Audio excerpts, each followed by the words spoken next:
പുരോഗമന കലാസാഹിത്യ സംഘം തൈക്കാട് കമ്മിറ്റിയുടെ ആഭിമുഖ്യത്തിൽ മാമാബസാറിൽ യുദ്ധവിരുദ്ധ സദസ്സ് സംഘടിപ്പിച്ചു. മുൻ വിദ്യാഭ്യാസ മന്ത്രി പ്രൊഫസർ സി രവീന്ദ്രനാഥ് ഉദ്ഘാടനം നിർവഹിച്ചു. പി ഡി ഇന്ദുലാൽ അധ്യക്ഷത വഹിച്ചു. ഇറാനെതിരെ അമേരിക്കയും ഇസ്രായേലും നടത്തുന്ന സാമ്രാജ്യത്വ കടന്നാക്രമണത്തിനെതിരെ യോഗം പ്രതിഷേധിച്ചു.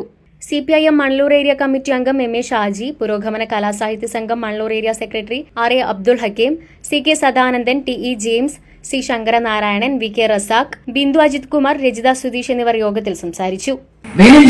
അതുപോലെ തന്നെയാണ് കീഴ്പ്പെടുത്തിയത്. ദിവസങ്ങൾക്കുള്ളിൽ വെനിൻസുലയുടെ എണ്ണയെ കീഴടക്കിയില്ലേ? ഞാൻ നേരത്തെ പറഞ്ഞ നിർവചനം മനസ്സിലുണ്ടാവണേ. വെനിൻസുലയെ കീഴടക്കിയില്ലേ?